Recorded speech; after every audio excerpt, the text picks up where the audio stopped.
এবার ৭৪ লক্ষ টাকা সহ নীলফামারীর সৈয়দপুর বিমানবন্দরে আটক ঠাকুরগাঁও জেলা জামাতের আমির বেলাল উদ্দিনের টাকা গণনা করা হয়েছে। এছাড়াও জিজ্ঞাসাবাদের সময় অসুস্থ বোধ করায় তাকে রংপুর মেডিকেল কলেজ হাসপাতালে ভর্তি করা হয়েছে। বুধবার বিকেলে এসব তথ্য নিশ্চিত করেছেন সৈয়দপুর থানার ভারপ্রাপ্ত কর্মকর্তা ওসি রেজাউল করিম রেজা। ওসি জানিয়েছেন, বেলাল উদ্দিনের কাছ থেকে জব্দ করা নগদ টাকা গণনা করা হয়েছে। গণনায় ৭৪ লক্ষ টাকা পাওয়া গেছে। ওই টাকা ব্যবসায়িক টাকা বলে দাবি করেছেন জামাত নেতা বেলাল উদ্দিন প্রধান। এই টাকার বিষয়ে কি সিদ্ধান্ত নেওয়া হবে সে বিষয়ে জানতে চাইলে ওসি বলেছেন, জব্দ করা হবে কিনা তা নিয়ে আইনগত প্রক্রিয়া চলমান রয়েছে। ওসি আরও বলেছেন, জিজ্ঞাসাবাদ করার সময় বেলাল উদ্দিন অসুস্থ বোধ করেন। পরে তাকে রংপুর মেডিকেল কলেজ হাসপাতালে পাঠানো হয়েছে। পরে জানা গেছে তিনি হার্ট অ্যাটাক করেছেন। তাকে সিসিইউতে নেওয়া হয়েছে। রংপুর মেডিকেল কলেজ হাসপাতালে তার চিকিৎসা চলছে বলে তিনি জানিয়েছেন।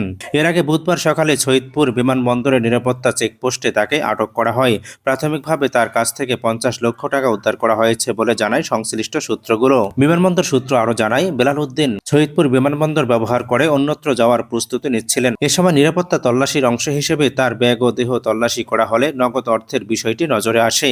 এত বড় অঙ্কের টাকা বহনের বিষয়টি সন্দেহজনক মনে হওয়ায় তাৎক্ষণিকভাবে জিজ্ঞাসাবাদ করা হয় এবং পরে পুলিশ হেফাজতে নেওয়া হয় বেলাল উদ্দিনকে। এদিকে বেলাল উদ্দিনের আটকের একটি ভিডিও সামাজিক যোগাযোগ মাধ্যমে ভাইরাল হয়েছে। ভিডিওতে তাকে বলতে শোনা যায়, তার বাড়ি ঠাকুরগাঁও শহরের হাজিপাড়ায়। ওই এলাকার দবিরুল ইসলামের ছেলে তিনি। এছাড়াও তিনি ঠাকুরগাঁও সালন্দা কলেজের একজন শিক্ষক। তার সঙ্গে থাকা হ্যান্ডব্যাগে কত টাকা আছে জানতে চাইলে তিনি সে সময় বলেছিলেন ৫০ লাখেরও বেশি টাকা আছে।